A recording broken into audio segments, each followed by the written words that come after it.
Hey everybody, welcome back to another Steelers practice report from the Post-Gazette. I'm Brian Batko, joined by my fellow beat writer, Ray Fittipaldo. It's a coordinator Thursday here on a Wednesday with the short week. Steelers going to Baltimore Saturday instead of Sunday. This brought to you by Savinas Kane and Gallucci, mesothelioma and asbestos lawyers, over 85 years of experience. Call them now for your free consultation. Ray, kind of an interesting analogy just now from Arthur Smith inside. He was asked about the Steelers' run game, and obviously it didn't do much in Philadelphia.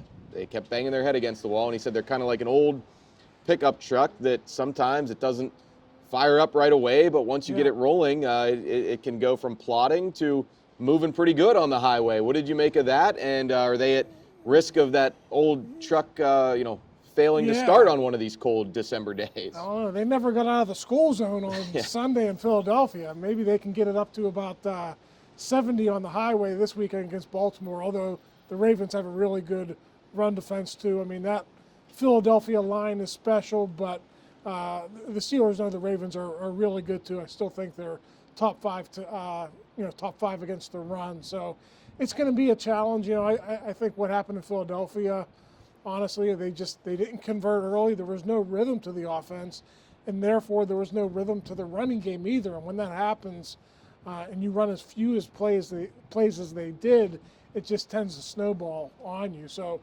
we were also talking to Teryl Austin about, the defensive performance and how it snowballs. I think for both units, maybe just like a one-off, forget about it. Let's move on to the Ravens on Saturday. Yeah, I mean, you're right. They barely even possessed the ball in the second half. So I think part of what Arthur Smith was trying to get at there was, talk around a little bit just the very few opportunities they even had after halftime to try to get anything going. But if we're sticking with his, extended metaphor there, Ray, this old truck's got a lot of new spark plugs and a new oil change up front with these offensive linemen. I mean, at some point, this team wants to have the identity and the DNA of one that can actually start fast on the ground and punch you in the mouth rather than coming back later in a game and trying to plod along into the second half. Yeah, I mean, Arthur mentioned, I think he said they're a top 10 running team. Well, if you're one of the best running teams, you can run against 8-man fronts. Right.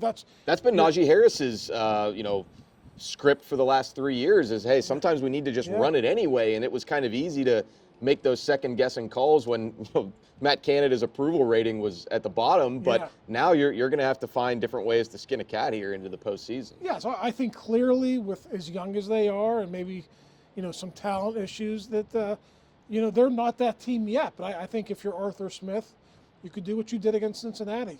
Break your tendencies, throw the ball on first down, and I think consequently that will open up your running game. The running game got going a little bit there.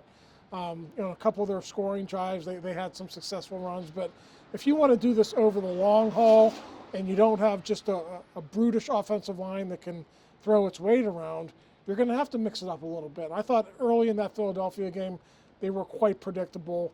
I don't think they want to be quite as predictable against a team that knows them, like the Ravens know them. So I think that's one area where Smith can certainly improve this week. Do you think they're maybe even a little vanilla by design, knowing the two games that were coming up and how they'd have a lot more bearing on the AFC division title and just the AFC standings and seeding in general? I mean, they busted the flea flicker out in the third quarter, and that almost did spark some things until that Najee Harris fumble, which Arthur Smith said on that note, he's not losing any confidence in Najee. He's not losing any confidence in the toss play because you see a lot of teams, try to run that when they're facing stacked boxes and things of that nature. So maybe there was a little bit of gamesmanship involved with not showing too much of your hand. Clearly, he's going to have to get more creative this week, especially if they go a third game without George Pickens in the lineup.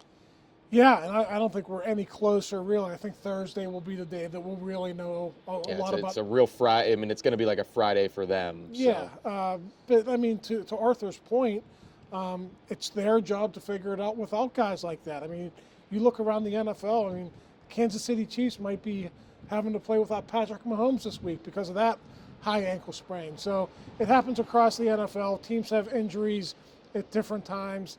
It's hitting the Steelers at a really bad time, considering the stakes, with these games coming up. They can clinch the AFC North with the victory on Saturday. They can still do that down the road, but, it's going to be a little bit more difficult. So, for the Steelers, I just think clean up some of the errors, learn from your mistakes, and then just go out there and play your typical game against the Ravens. It's been good enough, for the last 5 years or so. They've won 8 of their past 9. So if they can get it together, that's the one good thing about playing an opponent that there's that familiarity there. So if they can do that again, I think they'll be in a good football game. Well, with that being said, Ray, let's flip it real quick to the other side of the ball before we finish up here. What stood out to you from Teryl Austin? I mean, obviously he doesn't know how to answer questions about T.J. Watt and his availability. That's always going to be left up to Mike Tomlin to be the mouthpiece on that. But, I mean, does any part of you think the success against Lamar's been so baked into their schematics against him that maybe you can get by without 90 in this game? Or are you thinking more like, hey, you're going to need all the horses against a guy who's playing as well as Lamar is? Yeah, right, I mean, but as well as I do, TJ is such a big part of that. That's keeping true. Him in the pocket. And, when you're Lamar Jackson and TJ Watt can come from behind and strip you at any moment, that's a big deal. So, the one thing about that 1-10 record without TJ, that was the era of Derek Tuska and Ola Adeni. Taco Charlton. They are better equipped now to withstand a loss like that. I look at the way Nick Herbig comes on. I think Nick Herbig can start for half the teams in the NFL. Certainly most 3-4 teams. I think he's that good. And Preston Smith, even though he hasn't played a lot, he's got that veteran savvy. He knows how to do it. So in a one-game scenario, I think this team right now is probably better off knowing how to play without TJ than maybe some of those teams in the past. Yesterday was a walkthrough for the Steelers, so take it with a grain of salt that none of those guys practiced other than Larry Ogunjobi, limited with a groin. I don't know about you, Ray. I think he's significantly less of an important piece for this defense than T.J. Watt or even Deshaun Elliott at this point in what he's done on the back end.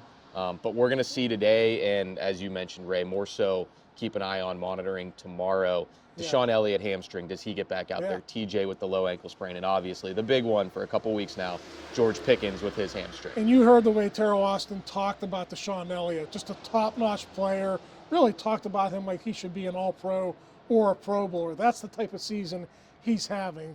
I don't know if it's going to happen on Saturday, but they certainly need him back and healthy for the playoffs. For the stretch run, Dante Jackson's back issue, another one to watch. We'll have plenty of coverage on those injuries and more at the Post-Gazette. I'm Brian Batko. He's Ray Fittipaldo.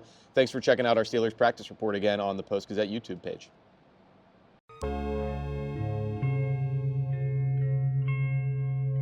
Thank you for checking out this content from Post-Gazette Sports. If you watch this video on YouTube, please like the video and subscribe to our channel.